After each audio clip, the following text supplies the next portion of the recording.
है कितने प्रकार का होता है? 2 प्रकार का होता है। एक होता है धन आवेश और एक होता है ऋण आवेश। आवेश कितने प्रकार का होता है? तो आवेश 2 प्रकार का होता है। एक होता है धन आवेश और एक होता है ऋण आवेश। ठीक है, धन आवेश किसे कहते हैं और ऋण आवेश किसे कहते हैं? जब कोई तत्व इलेक्ट्रॉन त्यागता है, जब कोई तत्व इलेक्ट्रॉन त्यागता है तो उस पर धन आवेश होता है, और जब कोई तत्व इलेक्ट्रॉन ग्रहण करता है तो उस पर ऋण आवेश होता है। जब कोई तत्व इलेक्ट्रॉन त्यागता है तो उस तत्व पर धन आवेश होता है, और जब कोई तत्व इलेक्ट्रॉन ग्रहण करता है तो उस पर ऋण आवेश होता है। आवेश कितने प्रकार का होता है? तो आवेश 2 प्रकार का होता है। आवेश को हम क्या कहते हैं? इलेक्ट्रिक चार्ज कहते हैं। वैद्युत आवेश पदार्थ का वह गुण है जिसके कारण वह वैद्युत चुंबकीय प्रभाव या उसका अनुभव करता है। वैद्युत आवेश पदार्थ का वह गुण है जिसके कारण वह वैद्युत या चुंबकीय प्रभाव का अनुभव करता है। उसे हम क्या कहते हैं? तो उसे ही वैद्युत आवेश कहते हैं। प्रभाव उत्पन्न करता है या फिर उसका अनुभव करता है। वैद्युत आवेश किसे कहते हैं? वैद्युत आवेश पदार्थ का वह गुण है जिसके कारण वह वैद्युत तथा चुंबकीय प्रभाव उत्पन्न करता है या उसका अनुभव करता है। चुंबकीय में चुंबक क्या होता है? चुंबक में 2 सिराएं पाई जाती हैं। चुंबक में कितनी सिराएं पाई जाती हैं? 2 सिराएं पाई जाती हैं। एक नॉर्थ होता है और एक साउथ होता है। उत्तरी ध्रुव और दक्षिणी ध्रुव पाया जाता है। चुंबक में 2 तरह का गुण होता है, एक आकर्षण का गुण होता है और एक प्रतिकर्षण का गुण होता है, क्योंकि चुंबक जो होता है लोहे से बनी वस्तुओं को अपनी ओर आकर्षित करता है। वैद्युत क्या होता है? वैद्युत को विद्युत भी बोलते हैं। वैद्युत को क्या बोलते हैं? तो वैद्युत को हम विद्युत भी बोलते हैं। वैद्युत या विद्युत जो होता है यह भी किसी पदार्थ में कोई यदि धातु की प्लेट है और उस धातु की प्लेट पर एक सिरा पर, जैसे मान लीजिए ये सिरा ए है और यह बी है, तो ए सिरा से यदि आवेश या विद्युत धारा का प्रवाह किया जाता है, तो जैसे ही विद्युत धारा का प्रवाह किया जाता है तो दूसरी सिरे की ओर भी विद्युत धाराएं क्या होने लगती हैं? आसानी से प्रवाहित होने लगती है। दूसरी सिरे की ओर भी धाराएं क्या होती हैं? आसानी से प्रवाहित होने लगते हैं। चुंबकीय गुण का मतलब क्या होता है कि एक चुम्बक है और इस चुम्बक के ऊपर यदि कोई धातु की प्लेट रख दी जाती है और इस धातु की प्लेट के ऊपर यदि कोई दूसरी प्लेट रखी जाती है तब भी वह प्लेट चिपकती जाती है, अर्थात किसके कारण? तो चुंबकीय प्रभाव के कारण या चुंबक के कारण। चुंबक का क्षेत्र जहाँ तक रहेगा वहाँ तक चुंबक वस्तुओं को आकर्षित करेगा। यदि बड़ा चुंबक होगा तो उस बड़े चुंबक में चुंबकीय प्रभाव जो होगा अधिक मात्रा में होगा, और छोटा चुंबक होगा तो उसमें चुंबकीय प्रभाव जो होगा कम मात्रा में होगा।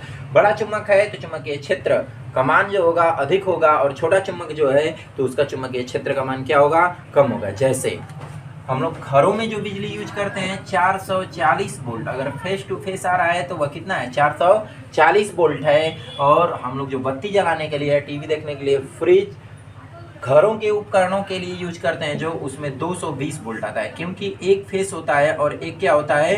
अर्थ होता है। एक फेस होता है और एक अर्थ होता है। तो 220 वोल्ट वाला की क्षमता क्या है? 220 वोल्ट वाले की क्षमता जो है बहुत ही कम है। 220 वोल्ट वाले की क्षमता बहुत कम है, लेकिन 440 वोल्ट की क्षमता क्या है? और अधिक है। या 420 वोल्ट भी होता है, 420 वोल्ट की क्षमता जो है और अधिक है।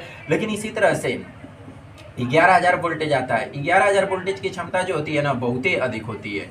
11,000 वोल्टेज की क्षमता क्या होती है? बहुत अधिक होती है। लेकिन एक सेल होता है, सेल की क्षमता क्या होती है? बहुत ही कम होती है।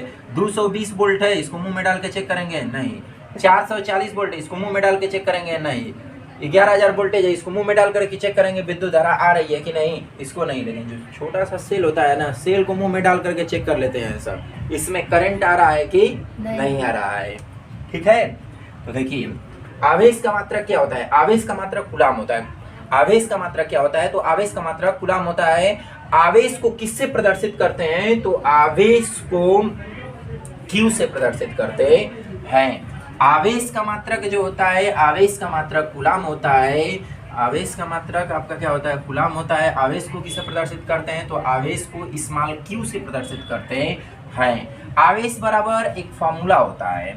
आवेश बराबर एक फॉर्मूला होता है। फॉर्मूला आपका जो होता है वो होता है Q बराबर या नहीं, वैद्युत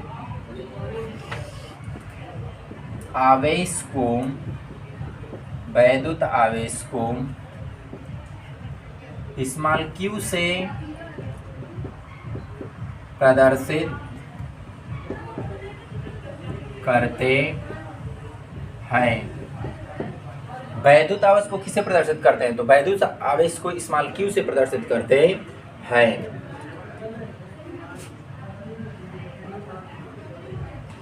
आवेश बराबर अर्थात q बराबर एक फार्मूला होता है n e।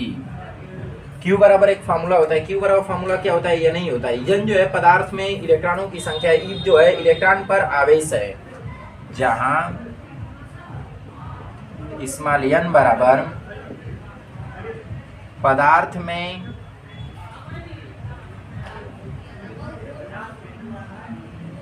इलेक्ट्रॉनों की संख्या, पदार्थ में इलेक्ट्रॉनों की संख्या, और E क्या होता है? इलेक्ट्रॉन पर आवेश होता है। स्मॉल e बराबर क्या होता है? इलेक्ट्रॉन पर आवेश। E का मान क्या होता है भाई? तो E का मान जो होता है 1.6 × 10⁻⁹ कूलाम होता है। E बराबर एक वैल्यू होती है 1.6 × 10⁻⁹ कूलाम होता है। क्योंकि यदि हमको बस ओनली Q का मान निकालना रहेगा तो Q का मान हम कैसे निकालेंगे? तो Q का मान निकालना है तो Q बराबर n का मान कितना रखेंगे? 1 रखेंगे, और E का मान जो रखेंगे, E का मान कितना रखेंगे? 1.6 × 10⁻⁹ कूलाम हम रखते हैं। तो Q बराबर आपका आ जाएगा 1.6 × 10⁻⁹ कूलाम। किसी वैल्यू में या किसी भी संख्या में 1 से गुणा करने पर वही संख्या प्राप्त होती है। तो आवेश का मात्रक क्या होता है? आवेश का मात्रक कूलाम होता है। आवेश बराबर एक फार्मूला होता है, Q बराबर n ही होता है। n जो है पदार्थ में इलेक्ट्रॉनों की संख्या है, E जो इलेक्ट्रॉन पर आवेश है।